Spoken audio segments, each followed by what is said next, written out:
Saludos, amigos de La Respuesta. Para mí es un alto honor sentarme en esta mecedora, en este despacho de mi padre, doctor Marino Vinicio Castillo, productor de este programa, que amablemente me ha cedido este espacio estelar de su programa La Respuesta, que ya es una tradición en la familia dominicana, para que en víspera de estas elecciones del próximo domingo, su hijo menor, que aspira a senador, a la senaduría del Distrito Nacional, pues se dirija a este distinguido público, querido público, leal, que siempre ha seguido este programa.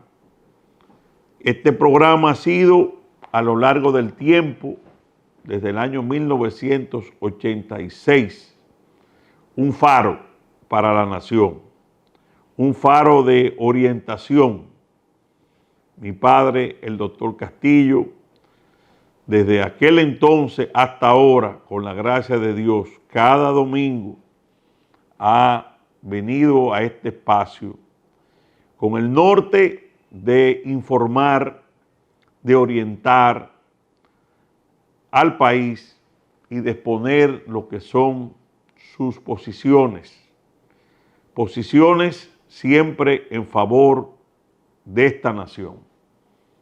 En días y años muy difíciles, cuando el doctor Castillo fue tratado de extirpar su voz, de anular su voz en los medios de comunicación, en la prensa nacional, este programa fue su pulmón de comunicación. Y me da mucha satisfacción a mí, como su hijo menor, su hijo varón menor, que en todos mis recorridos por los barrios de la capital, en todos, no se queda nunca la pregunta afectuosa de la gente sencilla del pueblo. ¿Y el viejo cómo está? ¿Y el doctor cómo está? Y gente joven que lo sigue también y que me dice: en mi casa, ese programa de tu padre nunca faltaba los domingos y no había quien hablara alante de mis padres o de mis abuelos cuando estaba viendo La Respuesta. Mi padre también, además de ser productor de este programa, también fue candidato a senador en 1994 con el profesor Juan Bosch y sacó una gran cantidad de votos, incluso por encima en un momento dado del candidato presidencial de su amigo, ese prócer que se llamó Juan Bosch, es presidente de la República. No ha faltado también algunos viejos que me han dicho: yo lo veía, a ti te veía un jovencito acompañando a tu padre por estos barrios, estas calles, cuando el PLD era el PLD con Juan Bosch a la cabeza. Son situaciones que están a lo largo del tiempo, quedan grabadas en la mente, y me llena de mucho orgullo y de mucha satisfacción, 30 años después, recorrer esos barrios, recorrer esos mismos sectores y seguir la coherencia de las luchas de mi padre, de mi hermano Pelegrín, que también fue diputado más votado de este país, 20 años, la circunscripción número 1, y que hizo una labor extraordinaria desde el Congreso.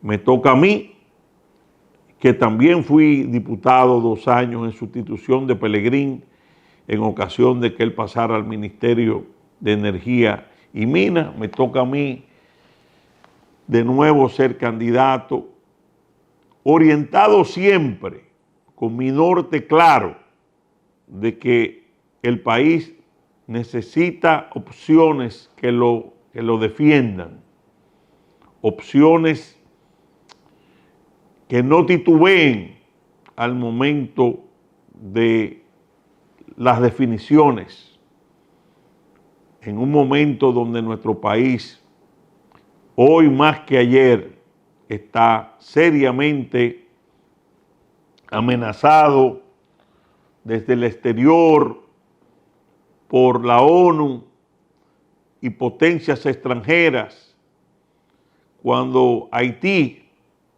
es un volcán en erupción que amenaza con arrasar esta nación. Los planes de fusión que por tantos años, Vincho, Pelegrín, el doctor Balaguer, primero en el Congreso Nacional, denunciara en aquella Asamblea Nacional memorable. Eso que por tantos años se dijo, hoy se ve con mucho más claridad.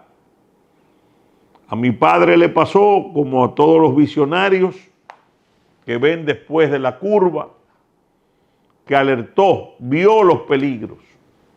Nuestro partido siempre advirtió del problema Haití para la República Dominicana, el problema de las presiones internacionales que buscan la fusión poblacional de las dos naciones.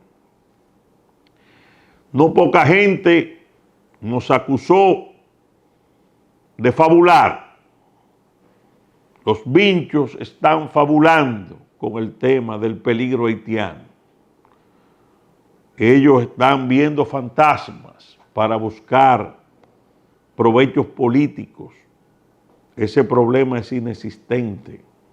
Solo existe en la idea extremista, xenófoba, cavernaria de los vinchos, de la Fuerza Nacional Progresista. El tiempo ha transcurrido y ya nuestro pueblo dice con ese tema, Vincho, Pelegrín, los vinchos tenían razón, cariñosamente. Recuerdo mi primera iniciativa en el Congreso Nacional. La primera fue el muro fronterizo. Cuando lo hice, se armó un terremoto en el Congreso, en la Cámara de Diputados. Me cayeron arriba la clase política, la mayor parte de la prensa, la sociedad civil, una idea extremista de Vinicito, el terrible Vinicito, diputado. ¿Cómo se le ocurre una idea semejante? Eso hace 10 años. Y hoy no solo se está construyendo el muro por el presidente Abinader, sino que la clase política entera de este país, aquellos que rechazaban esa idea como extremista, han terminado prácticamente en un consenso nacional, que me llena a mí de satisfacción, porque le decía a unos amigos importantes del PRM, hablando del muro, le decía que lo más importante que Luis Abinader había logrado no es solo atreverse, tener la valentía y el patriotismo de iniciar esa obra, sino haber puesto a la clase política nacional a estar de acuerdo. Todos están de acuerdo ahora con el muro. Escuché con satisfacción al expresidente Leonel Fernández decir que había que hacerlo doble. Él nunca lo hizo y nunca me apoyó en esa iniciativa. Ni en el 2014, siendo su amigo y aliado, ni en el 2020, cuando fui su candidato a senador, aliado. Le pedí incluso que por favor apoyara mi iniciativa, por lo menos que dijera que si ganaba iba a haber un referéndum para el muro. Y ni eso pude lograr. Pero ahora todo el mundo está de acuerdo con el muro. Ahora lo que vimos hace mucho tiempo, con antelación, ya la mayoría de la población lo está viendo de cerca, en medio de un abandono total de la comunidad internacional. Ese pobre pueblo lucha por sobrevivir y está siendo forzado a emigrar hacia la República Dominicana. Y en el momento que eso ocurre, se produce un emplazamiento de la ONU pidiéndole a esta nación que deje de deportar, que no utilice su ley de migración. Prácticamente decirle lo que significaría eso es decirle a ese pueblo haitiano: múdense para la República Dominicana sin ningún tipo de contratiempo, que aquí no vamos a deportar a nadie. Pero al mismo tiempo que nos pide la ONU eso, nos pide que los recibamos como refugiados. Y concomitantemente a eso, la misma semana, Amnistía Internacional desata toda una campaña internacional para infamar a nuestro país en materia de derechos humanos. Y el Departamento de Estado de los Estados Unidos, un país amigo, que somos el principal socio comercial y político de Estados Unidos, principal aliado en la lucha antidroga, también el Departamento de Estado describe un país prácticamente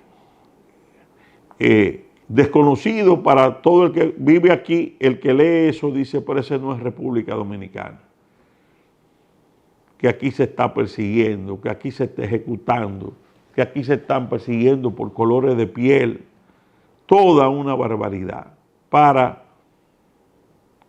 doblegar nuestra nación, para arrodillarla y fusionarnos.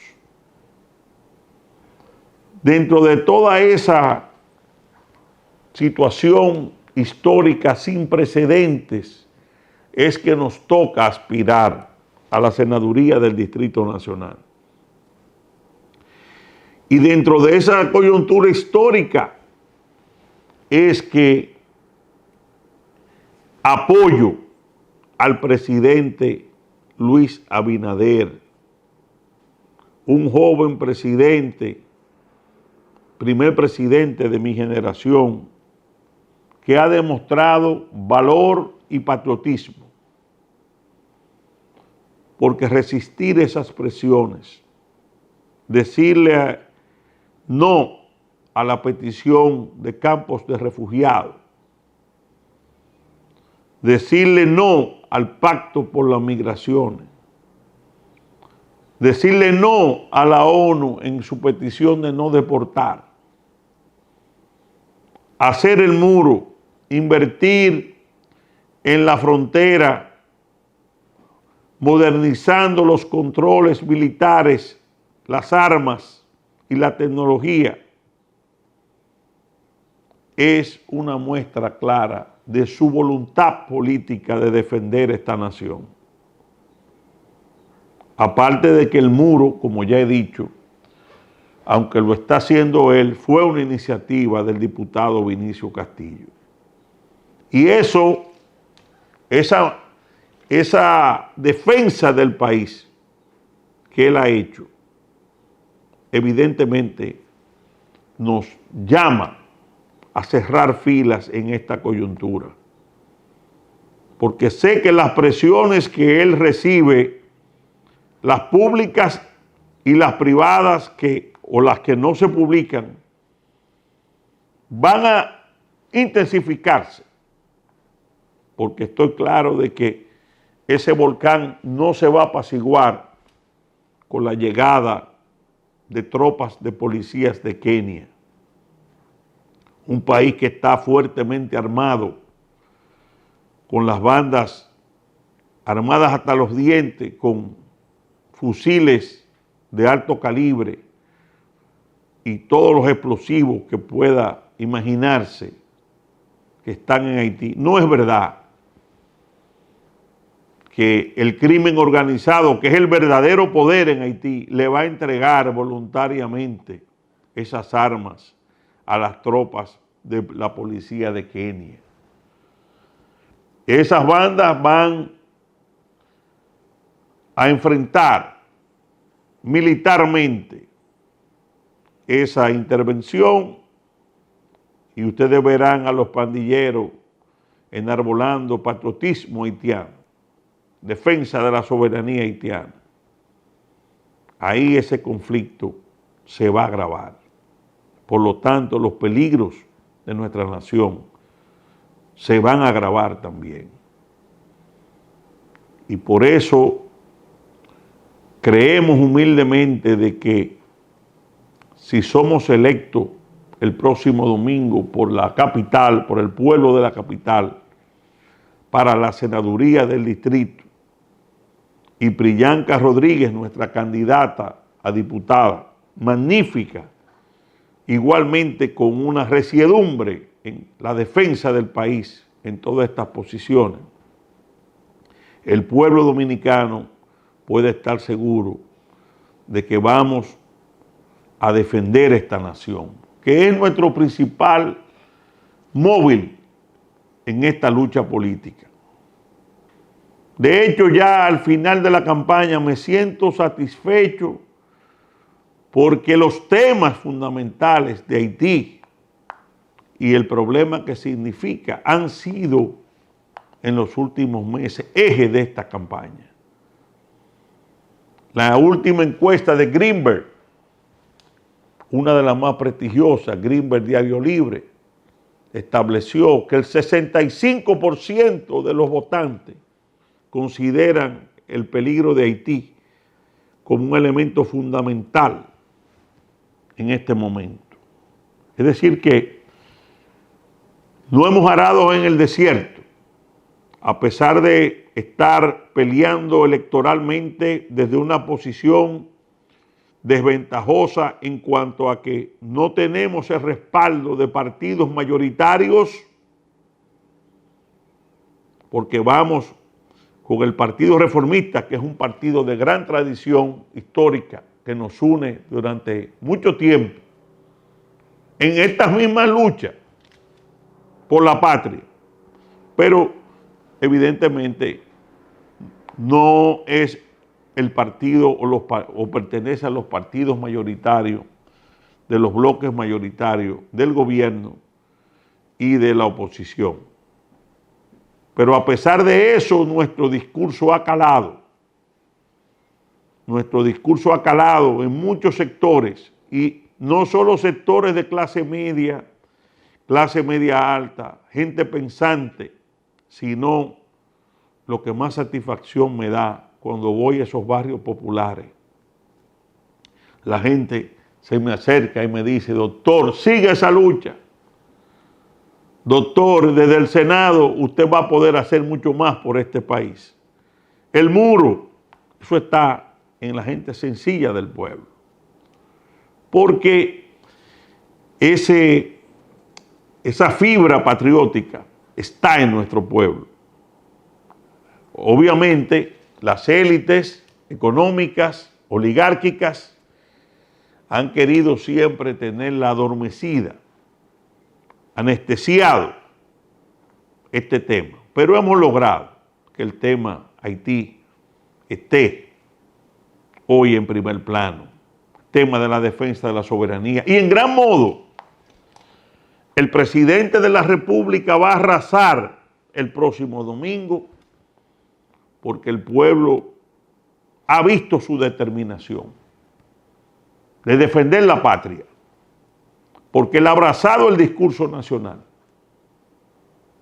Ese tema de la defensa de la soberanía ha sido un factor fundamental para que Luis Abinader tenga hoy la aceptación de arrasar en una primera vuelta.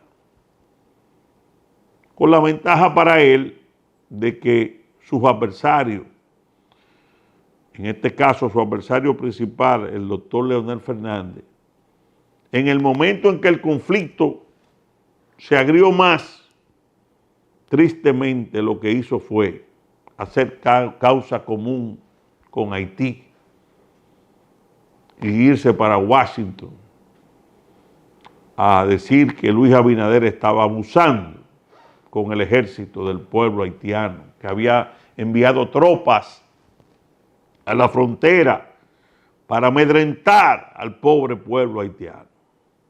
Ese error grave de Leonel Fernández le costó un bajón enorme, del cual no se recuperó más. Hoy, las encuestas, las más prestigiosas, las que nunca han fallado, que tienen que tener mucho cuidado de no fallar porque ya faltan apenas unos días y no hay rejuego de tiempo. Cuando Gallup, que es un sello internacional, Greenberg, Mark Penck, coinciden en lo mismo, es prácticamente imposible que haya fallos significativos que no sean los márgenes de error. Luis Abinader llega, el país claramente no quiere una segunda vuelta. Y no solamente Luis va a arrasar por la lucha por la soberanía, por la posición digna de defensa de la patria, sino porque el pueblo ha visto que ha hecho un esfuerzo de hacer un gobierno decente, muy distante a la cueva de malhechores que desalojó del poder hace 4 años. Este país no es tonto, sabe que hay muchos problemas, sabe que hay muchas crisis, pero ve a un presidente decente, bien intencionado, que le ha tocado manejar este país en un momento de graves crisis y ha mantenido la estabilidad.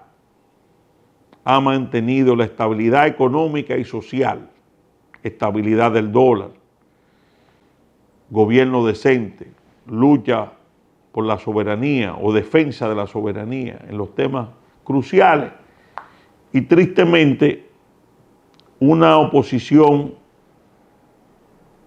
que cometió errores gravísimos que fueron parte fundamental de nuestro rompimiento con el doctor Leonel Fernández.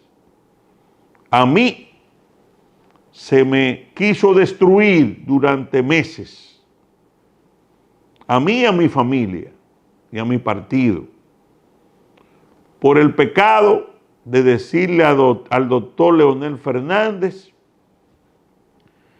que pactar con Danilo Medina y el PLD le iba a costar su ruina electoral e histórica, porque abandonó su discurso ético de hace 4 años cuando partió del PLD denunciando la cúpula corrupta que se desvió y secuestró ese partido de Juan Bosch. Se me dijo de todo. Eso es porque Vinicio Castillo está pagado. Eso es porque es un mercenario. Y cogieron todas esas redes sociales para tratar de destruirnos. Pero la verdad siempre sale a flote. Hoy, apenas una semana antes de las elecciones, Todas las encuestas, y especialmente la Marpeck, establece que el doctor Leonel Fernández, que tenía 32% en la última encuesta hace un año, lo que hizo fue que disminuyó 8% a raíz de pactar con el PLD y Danilo Medina. Leonel, increíblemente, como le dice el pueblo, después de ir en una curva ascendente, lejos de Danilo y de la cúpula del PLD, imagínense que hace un año tenía un 32%. Si él hubiera dejado simplemente que ese proceso siguiera, y un PLD metido en todos los escándalos de corrupción bajando, hoy Leonel Fernández hubiera llegado a este proceso arriba del 40%. Sin duda, y con su discurso intacto de hace 4 años. Y aún no ganara, aún se religiera Luis, iba a quedar con una votación altísima que hubiera sido una reivindicación histórica de él. Una fuerza del pueblo que él pudiera exhibir con más de un 40%, costaba para él más que la presidencia. Pero acogió la tesis del pragmatismo corrupto de en política se hace lo que conviene y no importa los principios y no importa el costo de las posiciones, y pactó con Danilo Medina creyendo que eso le iba a favorecer, y ahora sucede que está medido ya, su techo es 24%. Él tiene 24%, pero la maquinaria que le acompaña política se está desmoronando a nivel nacional. Porque los dos elementos fundamentales que tenía, que era la diferenciación moral con el PLD, la anuló él mismo. Y el otro factor que logró aglutinar mucha gente alrededor del doctor Fernández fue que iba a ser el presidente de la República de nuevo. Y todo ese oportunismo que él logró con Radamés Jiménez nuclear se le está desmoronando en la recta final. Y tiene un Danilo Medina y un PLD que no tengo duda van a luchar por mantenerlo en su tercer lugar que sacó a su partido el 18 de febrero. Esa es la realidad hoy del doctor Leonel Fernández de la Fuerza del Pueblo. Y su hijo, Omar, que luchó tanto por esa alianza con Danilo Medina, que hundió a su papá, creyendo que Danilo Medina y el PLD lo van a hacer a él senador del distrito y candidato presidencial del 28. La ingenuidad del muchacho. Él fue un factor fundamental para que su padre se derricara en pactar con Danilo y el PLD. Por eso su papá hoy está fuera de competencia, por esa alianza que él procuró.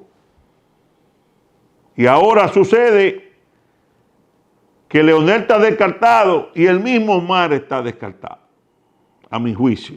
Vamos a ver el próximo domingo, porque él está contando con la maquinaria del PLD y los votos morados para ser senador. Y no creo que a Danilo Medina ni a Abel Martínez le convenga o estén pensando en que Omar, una vez descartado ya la doble vuelta, Omar quede como senador del distrito, líder del PLD, refrendado por votos morados, para ser el candidato que ya tiene preparado la candidatura presidencial del 28. Ese es el panorama desde el punto de vista electoral.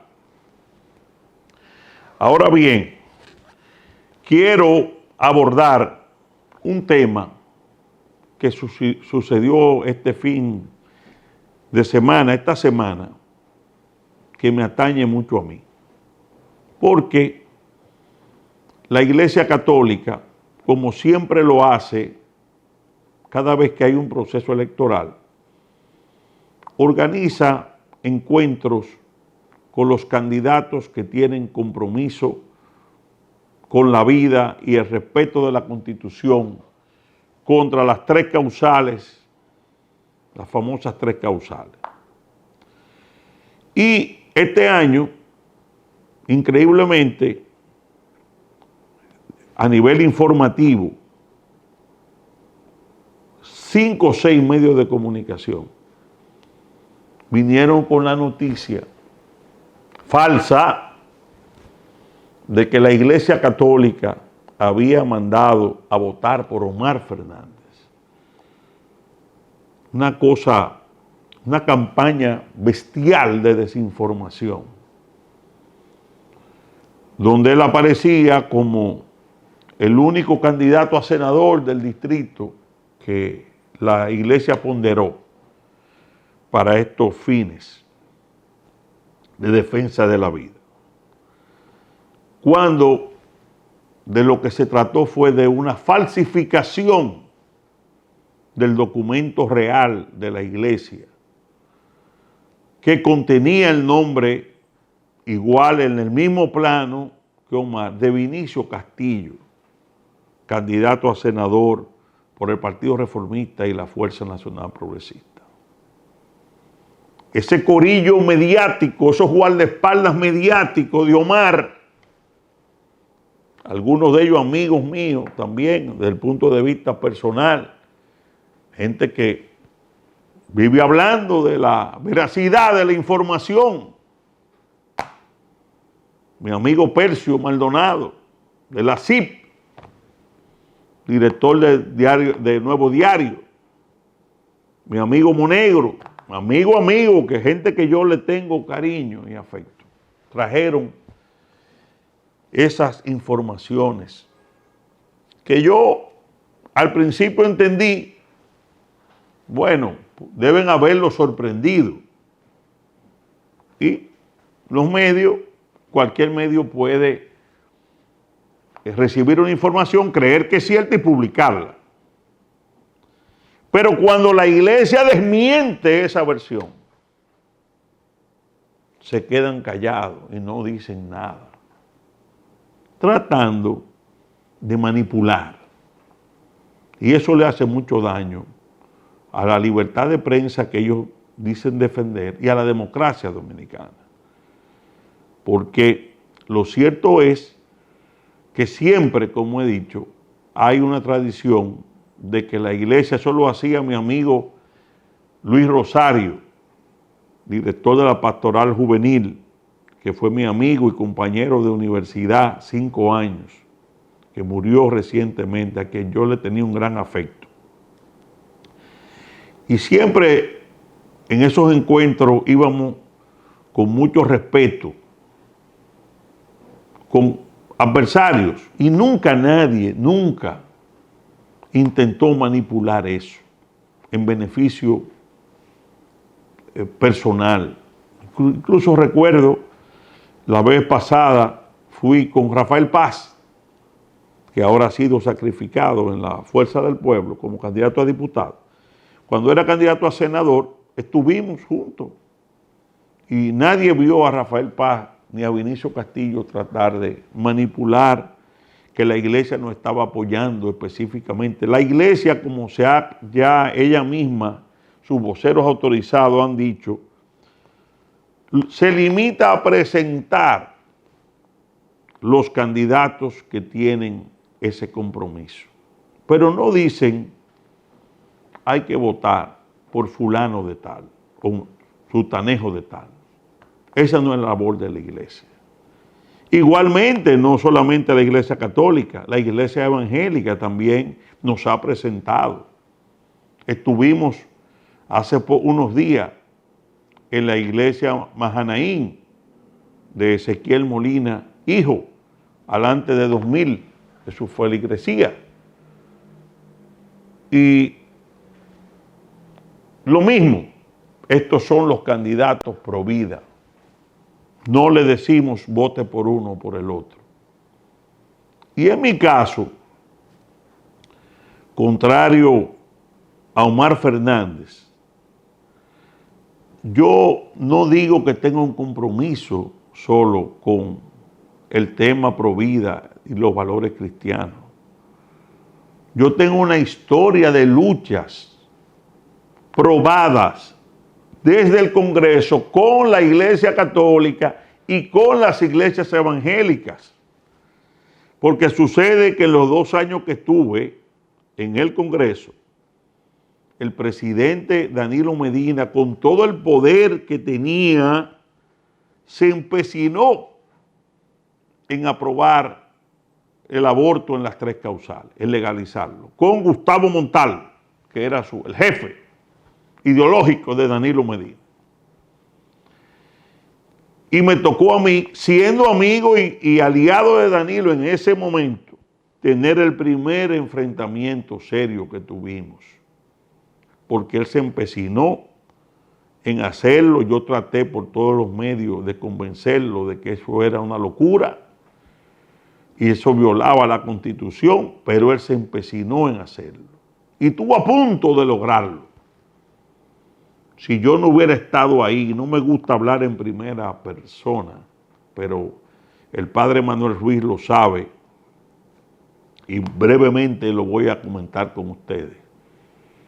En medio del tranque llegó un texto desde Palacio y se nos dijo a los diputados que se había llegado a un acuerdo con el episcopado sobre el texto que íbamos a aprobar. Y yo dije, qué bueno, me va a quitar un peso de arriba y solucionado el problema. Entró Danilo en razón, eso fue lo que yo pensé. Y como por acaso de la vida, de esas cosas misteriosas, yo pedí, déjenme ver el texto que aprobó el episcopado. Faltando minutos, ya íbamos a votar. Cuando veo el texto, le digo a Abel Martínez, que era el presidente, paren eso, paren la votación. Yo voy y llamo a Manuel Ruiz, de la Iglesia Católica. Digo, y el episcopado aprobó este texto. Porque yo sabía que era imposible que el episcopado hubiera aprobado ese texto. Iban a truquear al episcopado, señores. Oigan bien ese grupo de tigres de Danilo.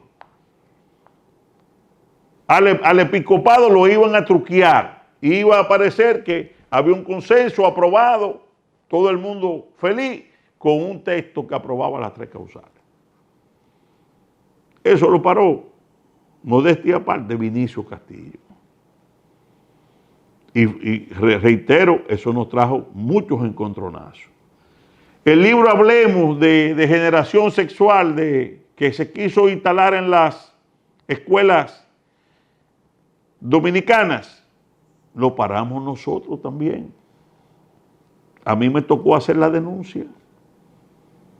Y el escándalo que se armó y todas las comisiones no pudieron introducir el libro Hablemos en las escuelas. Esa fue una lucha que yo libré como un soldado primero de la Constitución, pero sobre todo y por encima de la parte jurídica, como un soldado de una causa de Dios y de las iglesias, tanto católicas como evangélicas, para defender esta nación en sus valores fundamentales, que se querían borrar y se quieren borrar ahora. Nosotros no andamos con posiciones oportunistas, buscando votos con estos temas. Nosotros estamos probados. El caso, por ejemplo, de la Fuerza del Pueblo. Omar se dice que tiene compromiso contra las 3 causales, pero su padre, el líder de su partido y candidato presidencial, dice que lo decide el Tribunal Constitucional. Y el miembro del Consejo de la Nacional de la Magistratura de la Fuerza del Pueblo, lo vimos en los debates cuando estaban seleccionando los jueces para el Tribunal Constitucional, es pro tres causal. Juegan todas las bases. Omar, tú estás en contra de las tres causales, Leonel en el medio, que lavándose la mano como Pilato, y Bauta, miembro del Consejo de la Magistratura, de la misma Fuerza del Pueblo, con las tres causales. Nosotros no hacemos eso. Nosotros somos gente de una sola línea. Y todo el que nos conoce sabe que es así. Por eso me apenó mucho que se quisiera manipular la situación de la iglesia. Y yo quiero agradecerle a la iglesia que me tenga en cuenta como una opción para el pueblo cristiano, católico y a las iglesias evangélicas también. Porque ellas saben que con Vinicio Castillo en el Senado es muy difícil que se pueda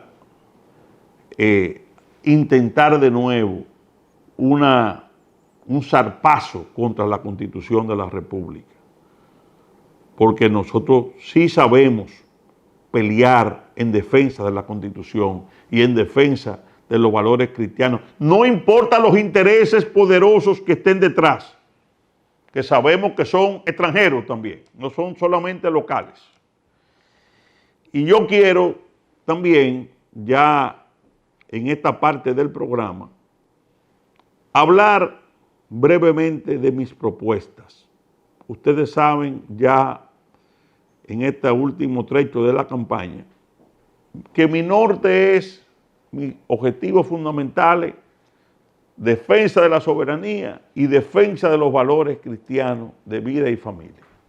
Pero también tenemos propuestas para la clase media, de rebajar impuestos, de simplificar impuestos, porque el país necesita que esa golpeada clase media sea también auxiliada.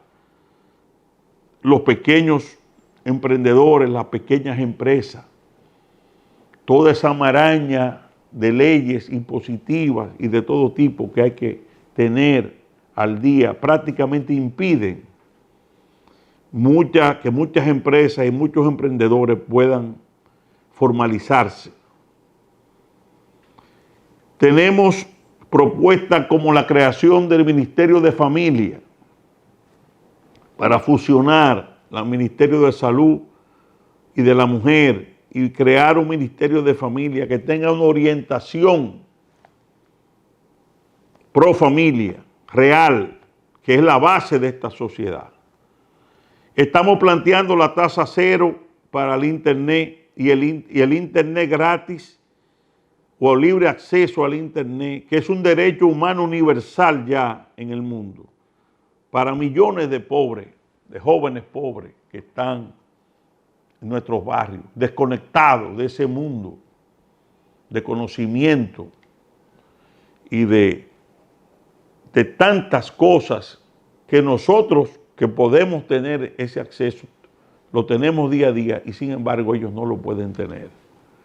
Y que limita su capacidad de emprender y de desarrollarse en esta sociedad.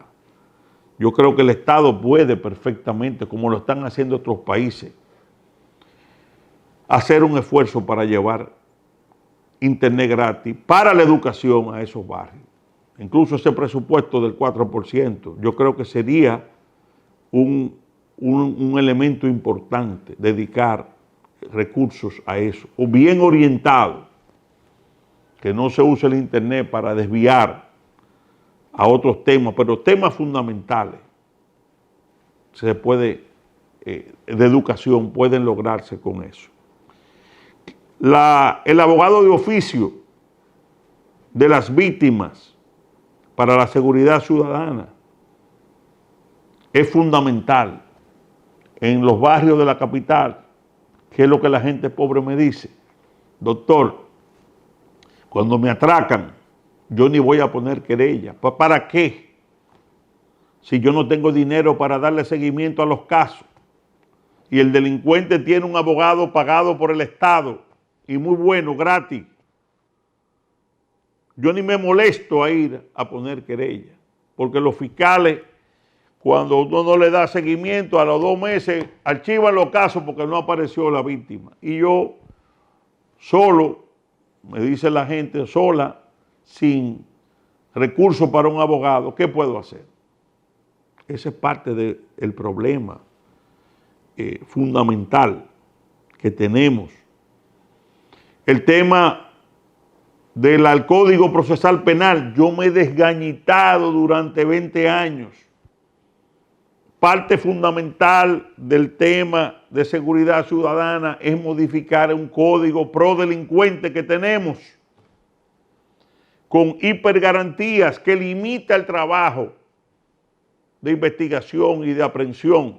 No importa que la policía pueda ser eficiente en un momento dado, las trabas que hay procesales no le permiten, y aun cuando lo atrapa y lo presenta, simple y llanamente el individuo sale al corto plazo como que no ha pasado nada.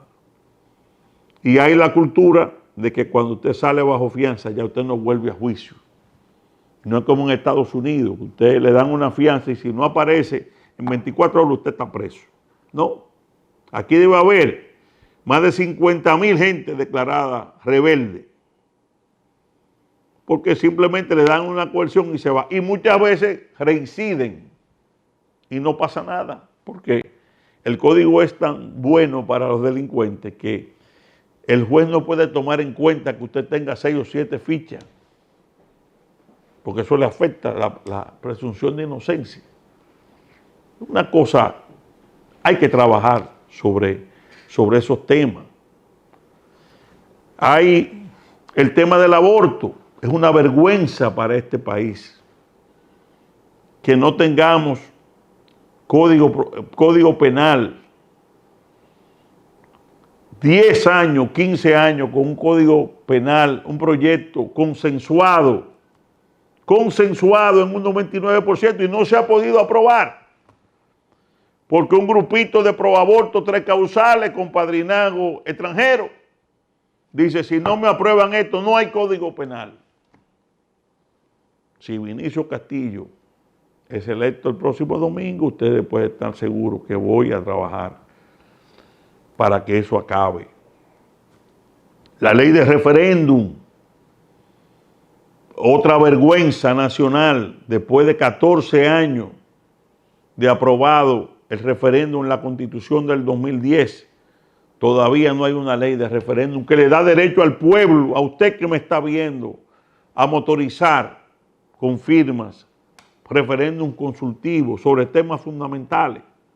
Un derecho, una conquista democrática enorme que se aprobó como algo decorativo en la Constitución, porque la clase política no quiere darle al pueblo el poder de decidir.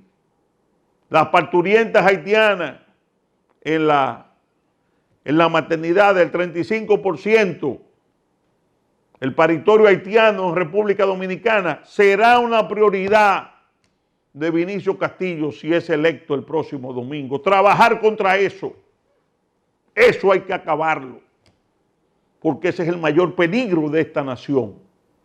Este país no aguanta 15 años, 20 años, no es país si eso sigue así. Igual en la educación, cientos de miles de hijos de ilegales con nombres inventados. Hay que hacer un aparato legal fuerte que prohíba eso y proteja al país. Y para eso quiero ser senador, para ayudar a mi país, para protegerlo de esa indefensión, de esa indiferencia, porque la suerte de este país está en esos temas. Es decir, que ya en la parte final de este programa quiero animarlos a todos a salir a votar, a reflexionar sobre su voto. No vote por moda, no vote por superficialidades o banalidades, profundice en trayectoria y en propuestas y fortalezcamos la democracia dominicana con esa decisión cívica o de forma ordenada, es que sea una fiesta de la democracia. Yo creo que debemos todos salir ganando el próximo domingo y con la gracia de Dios y el apoyo de ustedes, si así lo consideran, seremos electos senador. Pero quiero decir que esto, independientemente de la suerte de nuestra candidatura, nuestro compromiso de seguir luchando por el país en estas causas se va a mantener sin ninguna alteración. Obviamente, nuestra contribución en caso de ser electo puede ser de mucho mayor trascendencia, pero siempre, siempre al servicio de los valores, al servicio de la patria, que es nuestro compromiso fundamental con nuestro país, en el caso mío, con nuestro partido, y quiero decirlo y enfatizarlo, y un compromiso personal mío con mi padre, el productor de este programa, La Respuesta. Para mí ha sido un gran honor y despido este programa. Hasta el próximo, que ya ustedes tendrán al doctor Castillo en esta mecedora, como de costumbre en su programa La Respuesta. Muchas gracias.